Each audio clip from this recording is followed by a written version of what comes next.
जाता है भाई शादी हुई, ये शादी कोई मामूली चीज है, अल्लाह की बहुत बड़ी नेमत है। बेटा दूल्हा बना अल्लाह की बहुत बड़ी नेमत है, तुम नेमत की नाशुक्री कर रहे हो, नेमत की नाशुक्री ना कर रहे हो। आज कितने लोग हैं जो सुन्नत की अदायगी में खुराफातों को पैदा कर दिया है। मौलाना शोएब साहब कल बैठे हैं, हालात बदलो अपने, दस्तो दस्त रहे दरिया भी न छोड़े हमने, बहरे जुल्मात में दौड़ा दिए घोड़े हमने। अपनी तारीख पढ़ो, अपनी हिस्ट्री पढ़ो, अगर भुला दी हो तो कभी तुम्हें दुनिया ने भुला दिया है। भूल गए अपने आप को, भूल गए मजहब इस्लाम की हक़ानियत और उसके पैगामात को।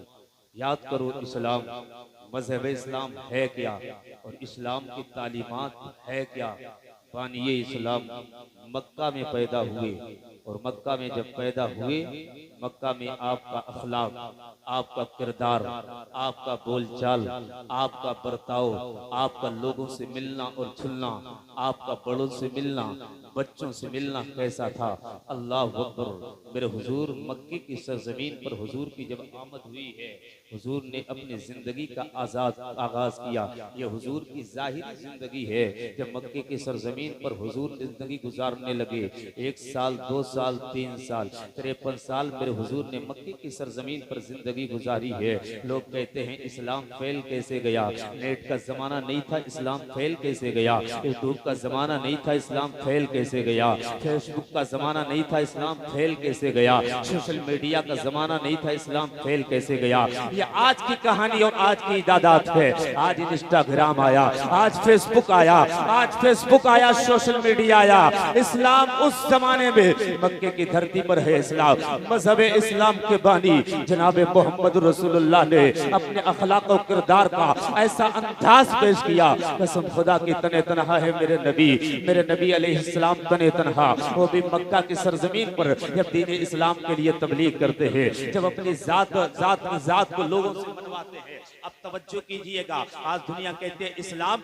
एक मुल्क के अरब के एक शहर में आया, फिर पूरी दुनिया में फैला कैसे। अफ्रीका में आज इस्लाम, अमेरिका में आज इस्लाम, हिंदुस्तान में आज इस्लाम, पाकिस्तान में आज इस्लाम, श्रीलंका में आज इस्लाम, हिंदुस्तान और दुनिया के दीगर ममालिक के अंदर आज इस्लाम फैल चुका है। और मेरी मालूमात के मुताबिक कोई शहर ऐसा नहीं जहाँ इस्लाम के मानने वाले ना हो, कहाँ नबी का कलमा पढ़ने वाले ना हो। दुनिया के खित्ते खित्ते में नबी के आशिक मिलेंगे, नबी के वफादार मिलेंगे, नबी का कलमा पढ़ने वाले मिलेंगे हर खित्ते हर शहर के अंदर। लेकिन ये पहुंचे कैसे, फैला कैसे इस्लाम। जमाना तो रोक लगाता रहा इस्लाम ना फैले, अबू जहल ने बहुत चाहा इस्लाम ना फैले, अबू लहब ने बहुत चाहा इस्लाम ना फैले, लेकिन इस्लाम फैलता चला गया। जहन में आता होगा नेट का जमाना नहीं था, फिर इस्लाम फैला कैसे। सोशल मीडिया का दौर नहीं था, इस्लाम फैला कैसे। दुनिया को बता दो आमिना के लाल का किरदार ऐसा था, मक्का में पैदा हुआ, जब मक्का की गलियों में चला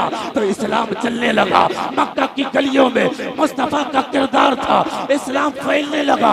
नबी बोलते हैं इस्लाम बोलता है, नबी चलते हैं इस्लाम चलता है। बता जमाने को इस्लाम तलवार से नहीं मुस्तफा के किरदार से फैला है। बेशक हक। नारे तकबीर, नारे तकबीर, नारे रिसालत, नारे रिसालत, मसलके आला हजरत उलमाए अहले सुन्नत, नारे रिसालत।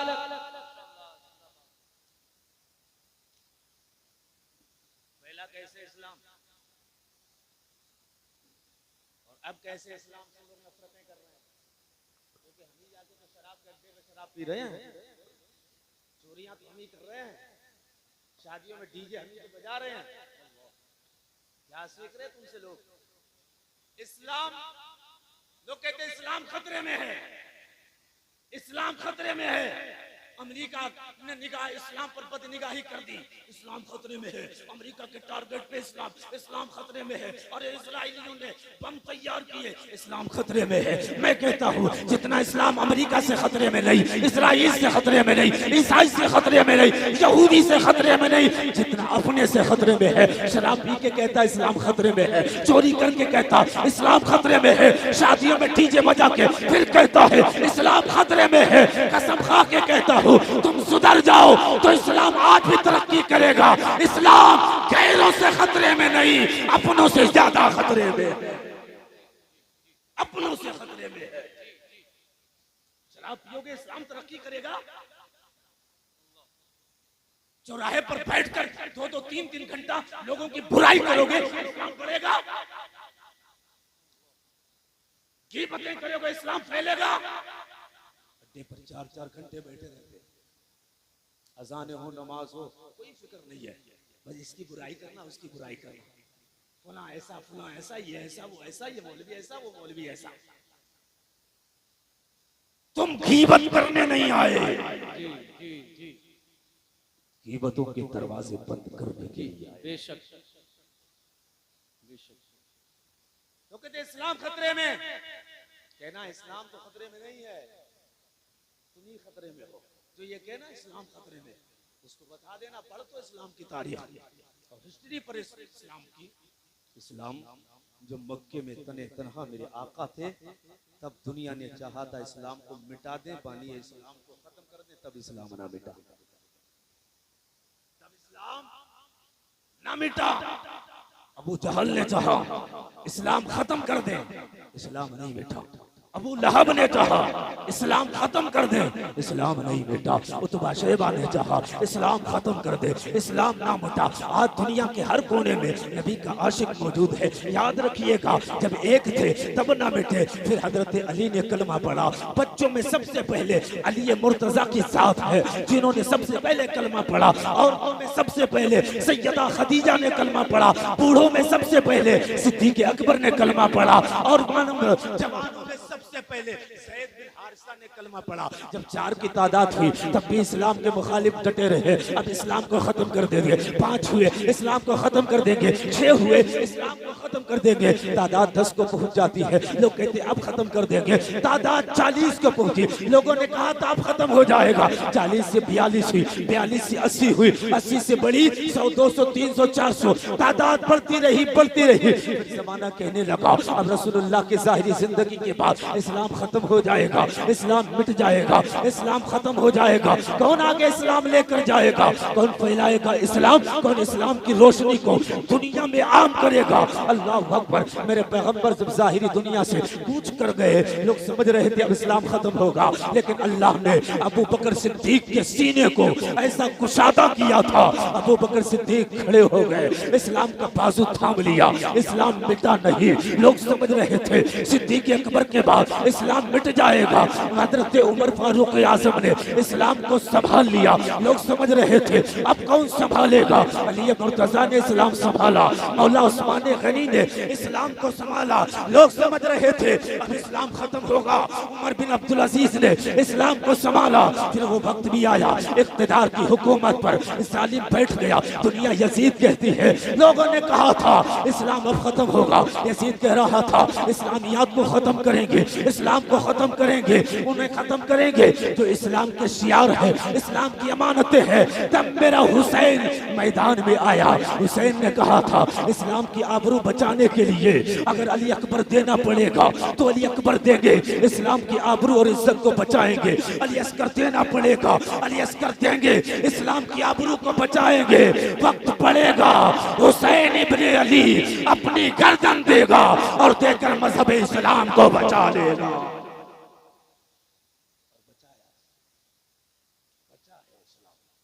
हुसैन का एहसान है हम पर, करबला वालों का एहसान है हम पर। इलाकू खान ने बगदाद की सरजमीन पर कुतुब खाने जलवाए, मुसलमानों को काटा मारा, मीनारे कायम किए गए थे मुसलमानों के सरों के, तब भी इस्लाम खत्म नहीं हुआ। कुतुब खाने जला दिए गए थे, दरिया का पानी जो है काला पड़ चुका था, तब भी इस्लाम खत्म नहीं हुआ। अब कौन खत्म करेगा, कौन खत्म करेगा? भारत में हो या कहीं और हो, हम किसी से डरने वाले नहीं हैं, इसलिए कि हमें करबला के हुसैन ने जज्बा दिया है जीने का। हम नहीं डरते और तुम्हें डरने की जरूरत नहीं है।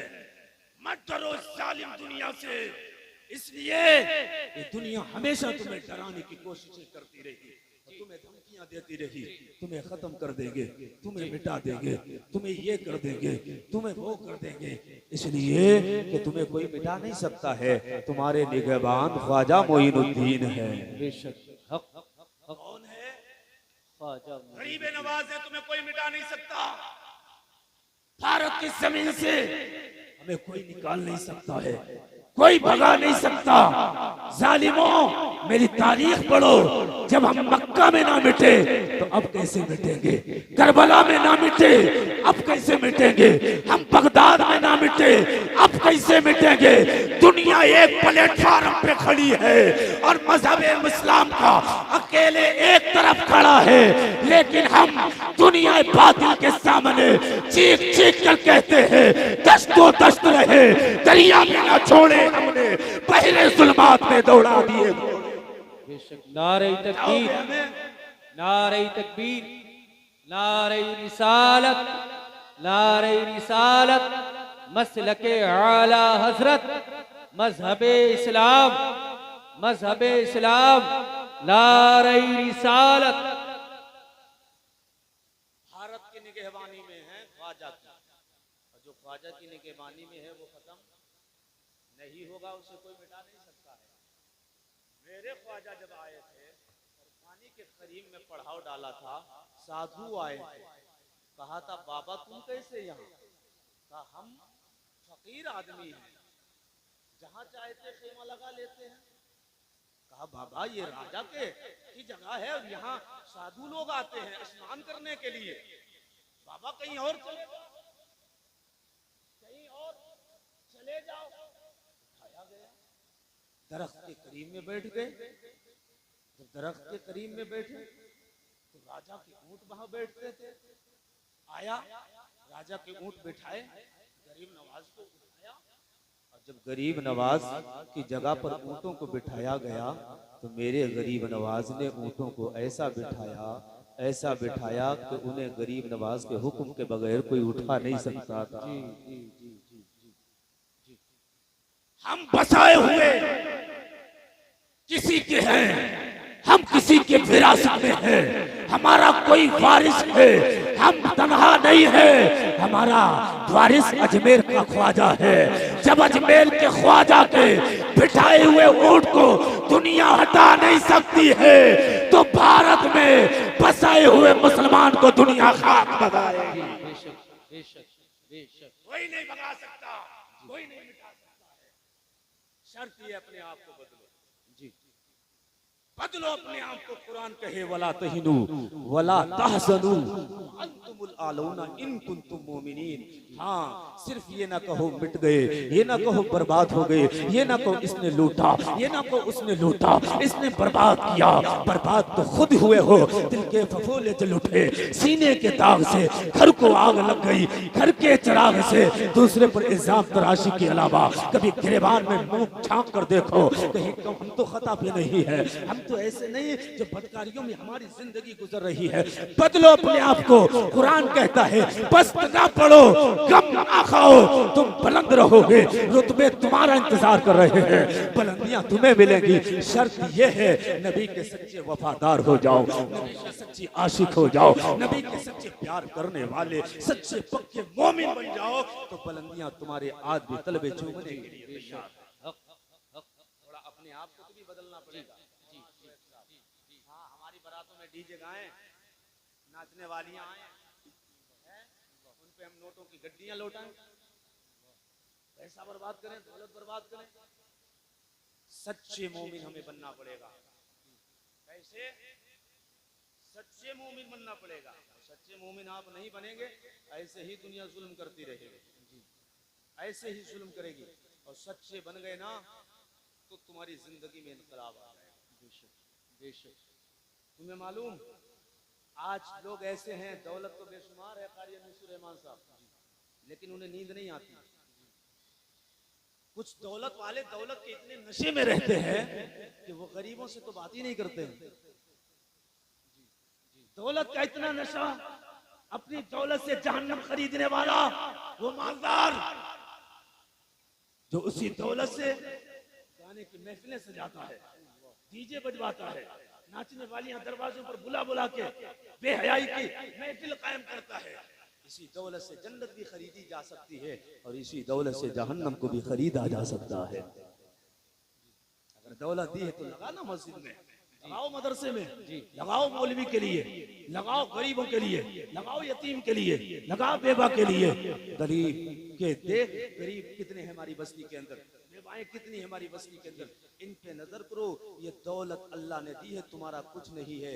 ऐसी ऐसी बीमारियां तुम्हारी और तुम्हारी औलाद के अंदर अल्लाह पैदा कर देगा कि सारी दौलत समिट जाएगी। सारी दौलत, उन्हें नींद नहीं आती। क्यों नींद नहीं आती? इसलिए नींद नहीं आती, वो जिंदगी अपने लिए गुजारते, नबी की उम्मत के लिए नहीं गुजारते। टेबलेट खाते हैं तो सोते हैं, गोली खाते हैं तो सोते हैं, टेबलेट खा खा के उन्हें नींद आती है। बहुत से लोग कहते हैं मौलाना क्या बताऊं नींद नहीं आती है। मैंने कहा पंखा लगा? कहाँ। कूलर लगा? हाँ। एसी लगी? हाँ। इंतजाम है अच्छे लेटने के लिए? बहुत अच्छा लेटने का इंतजाम, बैठने का इंतजाम है। मौलाना तब भी नींद नहीं आती है। मैंने कहा नींद कैसे आएगी?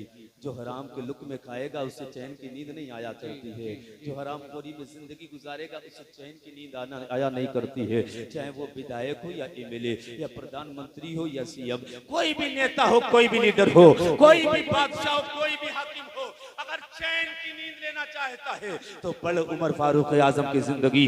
ऐसे हुक्मरान को पढ़ो, अल्लाह अकबर, जिसके घर के अंदर पंखे और एसी नहीं, कूलर नहीं, जिसकी हवाओं के घर में तरह तरह के इंतजामात नहीं है। उमर का हाल ये है, अल्लाह पर जमीन पे लेटे हुए हैं और जो तकिए की जगह आप लगाते हैं वो कोई तकिया मखमल का बना हुआ नहीं था, बल्कि एक ढेला था जो आपके सर के नीचे लगा हुआ था। आराम से सो रहे हैं, धूप पड़ती है, उमर सो रहे हैं। देखने वाले कहते हैं ये 22 लाख मुरब्बा मील पर हुकूमत करने वाला उमर जो जमीन पे सोता है, ऐसी नींद तो एयर कंडीशन में भी नहीं आई। क्यों? इसलिए उमर दुनिया पे जुल्म करके नहीं सोता है, दुनिया में इंसाफ करके सोया।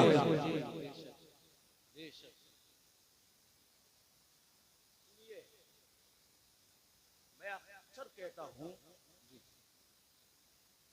कि घर को आग घर के ही चिराग से लगी है जी, हमसे ही लगी है। अभी देखिए हमारे आजाद भैया अभी पैदल हज करने के लिए गए और पाकिस्तान के बागा बॉर्डर के करीब में है। लोगों में बुराइयां करने वाले बहुत लोग कहते हैं कैसे जाएंगे, ये दिखावा है, ये रिया है, ये जाएंगे नहीं, ये जाने के बाद दिल्ली से वापस आ जाएंगे, कोई कहता वहां से वापस आ जाएंगे। लेकिन अल्हम्दुलिल्लाह उसका अज़्म और हौसला देखिए, वो अपने घर से निकला और निकलने वक्त इतना मुस्तकिल इरादा लेकर निकला और वो निकला। परेशानियां आई लेकिन उसने अपने कदम को पीछे नहीं हटाया। नबी के चेहरे रुख गुंबद की तरफ रुक करके कहा था कि आने दो या डुबो दो, अब तो तुम्हारी जानिब कश्ती तुम मुझ पे छोड़ी, लंगर उठा दी। आखिरी बात करके देखिए, हुजूर का किरदार ऐसा था कि हुजूर के किरदार से ही इस्लाम फैला। बदलना पड़ेगा अपने आप। अल्लाह फरमाता है कुरान में, जब तक कौम खुद को बदलना ना चाहे तो अल्लाह भी उस कौम की हालत नहीं बदलता है जी। दिल्ली की सरजमीन पर एक अल्लाह का वली था, महबूब इलाही निजामुद्दीन औलिया। बहुत सारे लोग महबूब इलाही की बारगाह में गए होंगे, बहुतों ने हाजिरी दी होगी महबूब इलाही की बारगाह में। दिल्ली की सरजमीन पर ये अल्लाह का मुकद्दस वली आज और उस जमाने में भी हुकूमत की तरफ से मीठे पानी का इंतजाम किया जाता था। मीठे पानी का इंतजाम चौराहों पर, खानकाहों पर, मेन जो जगह होती थी वहां मीठे पानी के खड़े या कोई चीज में पानी रखा जाता था। लोग वहां आते और मीठा पानी लेते, क्योंकि वहां का पानी खारा है, राजस्थान का भी पानी खारा है, दिल्ली का पानी भी खारा है, लोग पी नहीं सकते, उसको फिल्टर किया जाता। पहले फिल्टर होता था घड़ों के अंदर, आज फिल्टर होता है मशीनों के जरिए। जमाना बदल गया, जमाना तरक्की कर गया तो आज मशीनों से फिल्टर होने लग गया। महबूब इलाही निजामुद्दीन औलिया का जमाना और महबूब इलाही निजामुद्दीन औलिया की खानकाह में भी मीठे पानी का इंतजाम किया गया। एक दिन महबूब इलाही निजामुद्दीन औलिया अपनी खानकाह से निकले और निकलते निकलते थोड़ी दूर चले थे तो एक बेटी पे निगाह पड़ी। जैसे एक बेटी पे निगाह पड़ी, आपने कहा था बेटी कहाँ रहती हो? जब आपने कहा बेटी कहाँ रहती हो, इतना कहा कि बेटी कहाँ रहती हो। उस बेटी ने सुना, उसकी आंख में आंसू आ गए, रोने लगी, तड़प गई बेटी। बेटी जब रोई ना तो अल्लाह का वली मुस्कुरा के कहा था, अल्लाह के वली ने कि बेटी रोती क्यों है। मैंने तो ऐसी कोई बात नहीं की जिसकी वजह से तेरी आंख में आंसू आ जाए। बेटी बता तो सही, मैंने गुस्ताखाना कोई कलमा तेरी शान में कह दिया है या तेरी शान में कोई ऐसी बात कह दी है जो तेरे दिल को बुरी लग गई। तेरी रोती क्यों है, रोने की वजह क्या है। अल्लाह महबूब इलाही, अल्लाह का बहुत बड़ा वली है महबूब इलाही निजामुद्दीन औलिया ने कहा था, बेटी ये आंख में आंसू क्यों है। बेटी रोते हुई आवाज में कहती है, पापा क्या बताऊं, जमाना एक गुजर गया दिल्ली की सरजमीन पर, अच्छे भी मिले हैं बुरे भी मिले हैं, लेकिन तेरे जैसा इंसान मैंने नहीं देखा है। लोग इस दिल्ली की सरजमीन पर कोई ऊ कह के बुलाया करता है, कोई ए कह के बुलाया करता है, कोई ओ कह के बुलाया करता है। आज तक किसी ने प्यार के लहजे में बेटी नहीं कहा है, आज तक किसी ने प्यार के लहजे में बेटी नहीं बोला है। कहा था बाबा मेरी आंख में आंसू इसलिए आए हैं, आज जब तुमने बेटी का लफ्ज कहा है, मेरे कान से जब बेटी का लफ्ज टकराया है, मुझे अपने बाप की मोहब्बतें याद आ गई। कभी मेरे आंगन के अंदर मेरा बाप मोहब्बत से मुझे बेटी पुकार के कहता था, बेटी इधर आ, बेटी ये चीज ला कर दे दे। आज एक जमाने के बाद मेरे कान तरस चुके थे बाबा, एक जमाने के बाद मेरे कानों में ये आवाज पहुंची है, किसी ने मुझे प्यार के लहजे में आज बेटी कह के पुकारा है, इसलिए आंख में आंसू आए हैं। अल्लाह महबूब इलाही निजामुद्दीन औलिया ने इतना सुना, उसके बाद कहते हैं बेटी इतना तो बता दे, पानी लेने के लिए मेरी खानकाह में आखिर आती क्यों नहीं है, वजह क्या है आखिर ना आने की। बैठे रहिए मोहम्मद अली फैजी साहब। नारे तकबीर, नारे तकबीर, नारे रिसालत, नारे रिसालत, मसलके आला हजरत, मसलके आला हजरत, उलमाए अहले सुन्नत, उलमाए अहले सुन्नत, नारे रिसालत। माशाअल्लाह, बैठ जाए आप लोग। ए बाबू देख रहे हैं आलमी शोहरत याफ्ता सना खान मुस्तफ़ा मदह खरुल जनाब जनाब कारी मोहम्मद अली फैजी साहिब किबला मिंबर रसूल पाक पर तशरीफ ला चुके हैं। आ चुके हैं भाई, आ चुके हैं, देख तो यही है, देख लिया है, देख लिया है तो जोर से सारे कह दें या रसूल अल्लाह, और जोर से बोल दें या रसूल अल्लाह। महबूब इलाही निजामुद्दीन औलिया बैठिए, आ चुके हैं तुम्हारे महबूब शायर। ये मोहम्मद अली फैजी जो है कोई कलाम पेश करते हैं और लॉन्च कर देते हैं तो वो ऐसे ही होता है जैसे बड़ी बड़ी कंपनियां जो है मोबाइल को, किसी बड़े मोबाइल को लॉन्च करते हैं, लोग इंतजार करते हैं, ये हीरो कंपनी अब कौन सा लॉन्च कर रही है। मोहम्मद अली फैजी जब कोई कलाम लॉन्च करते हैं तो वो इतनी तेजी से वायरल होता है। मैं आ रहा था, उन्होंने कहा था भाई मोहम्मद अली फैजी साहब से वो कलाम पढ़वा दी। मैंने कौन सा, लब्बैक या रसूल अल्लाह। और इसको पढ़े हुए ज्यादा दिन नहीं हुए, अभी 12 दिन हुए इसको लॉन्च किए हुए। जोर से बोल दो या रसूल अल्लाह, और जोर से या रसूल अल्लाह, लब्बैक या रसूल अल्लाह, लब्बैक या रसूल अल्लाह। जहन हाजिर है, आखिरी बात कर रहा हूं मैं, एक मोहम्मद अली फैजी भाई के हवाले करूंगा। हाँ सुनिएगा, अपनों के साथ दोगलापन ना किया करें, सबके साथ जो है ये हमारे मेहमान हैं, इनकी इजाफत जरूरी है, इनकी मेहमान नवाजी जरूरी है। सुनिएगा, लब्बैक या रसूल अल्लाह। महबूब इलाही निजामुद्दीन औलिया जब निकले और कहा बेटी अल्लाह हुक्म, मेरी खानकाह से पानी लेने क्यों नहीं आती है। बेटी कहती है क्या बताऊं बाबा, मेरे घर के अंदर मेरा शोहर है, बीमार है, चारपाई पे लेटा हुआ है, बीमारी इस कदर बड़ी है, कभी मुझसे पानी मांगता, कभी दवा मांगता। अल्लाह अकबर। बेटी ने कहा था बाबा अगर तेरी बारगाह में मीठा पानी लेने आ गई तो उसके बाद अगर मेरे शोहर ने मुझे पुकार के कहा मेरी शरीक हयात, मुझे दवाओं की जरूरत है, पानी की जरूरत है, अगर मैं उस वक्त हाजिर ना हो सकी तो मेरी सारी नेकियां इकारत हो जाएंगी, सारी नेकियां जाया हो जाएंगी। सुनते हो ये बेटी कौन थी, ये मुसलमान की बेटी नहीं थी, नबी का कलमा पढ़ने वाले की बेटी नहीं थी, मुस्तफा की उम्मत की शहजादी नहीं थी, ये गैर मुस्लिम की बेटी थी, हिंदू भाई की बेटी। कहती है अगर मैं आ गई तेरी बारगाह में पानी लेने के लिए, मेरा शोहर कहता रहा मेरी बीवी मुझे पानी चाहिए, दवा चाहिए, और उसने मुझे बुलाया, मैं हाजिर ना हो सकी तो मेरी करा दरा सब बेकार हो जाएगा। कहती है बाबा मुझे खारा पानी पीकर जिंदगी गुजारना तो गवारा है, लेकिन तेरी बारगाह में मीठा पानी लेने के लिए आऊं और मेरा शोहर पुकारता रहे मेरी बीबी दवा चाहिए, मेरी बीबी पानी चाहिए, तो मुझे ये कभी गवारा नहीं है। अपने शोहर की खिदमत करूंगी, उसके बाद जो पानी मयसर आएगा उसके पीकर जिंदगी गुजार लूंगी। अल्लाह का महबूब इलाही है। निजामुद्दीन औलिया ने जब बेटी की दास्तां को सुना, आए अपनी खानका के अंदर, दरवाजा लॉक किया, बैठ गए मुसल्ले पर। जब बैठे ना तो दिल ने कहा था महबूब इलाही निजामुद्दीन औलिया कयामत तेरी आनी है, हश्र का मैदान भी सजेगा, कब्र में भी जाना है जब कयामत का दिन होगा। कहीं रब ने पूछ लिया महबूब इलाही निजामुद्दीन औलिया इतना तो बता दे, तेरे महल्ले के करीब में, तेरे खानकाह के करीब में एक मजबूर और बेकस बेटी भी रहा करती थी। आज देखिए अपने गिरेबान में झांक कर हमारा किरदार कैसा है, हमारी जिंदगी कैसी है। बदलिए अपने आप को, आज नहीं बदलोगे तो जमाना तुम्हें बदल रहा है, बदल देगा ये जमाना। आज तुम्हें बदलने की जरूरत है ताकि जमाना तुम्हें ना बदले, तुम जमाने की रफ्तार को बदल दो, जमाने का तरीका बदल दो। बेटी ने जब इतना कहा महबूब इलाही खानकाह में आए, ख्याल करते हैं कयामत का दिन होगा। अगर रब ने पूछ लिया महबूब इलाही निजामुद्दीन औलिया तेरी खानकाह के करीब में एक गरीब की बेटी, एक मजबूर बेटी, एक बेकस बेटी भी बसा करती थी, वो पानी लेने के लिए किसी मजबूरी के तहत नहीं आ सकती थी, लेकिन तुझे मैंने ये मकाम अता फरमाया था, तुझे खिदमत खल्क के लिए चुना था। कयामत के दिन अगर रब ने पूछ लिया अगर बेटी नहीं आ सकती थी तो तुझे इस बात की तौफीक ना मिली कि बेटी के दरवाजे पर पानी पहुंचा कर आ जाता। अल्लाह भाई इतना ख्याल आना था महबूब इलाही निजामुद्दीन औलिया के दिल में। रात का सन्नाटा है, रात का अंधेरा है, रात की तारीकी है, उठे हैं महबूब इलाही निजामुद्दीन औलिया।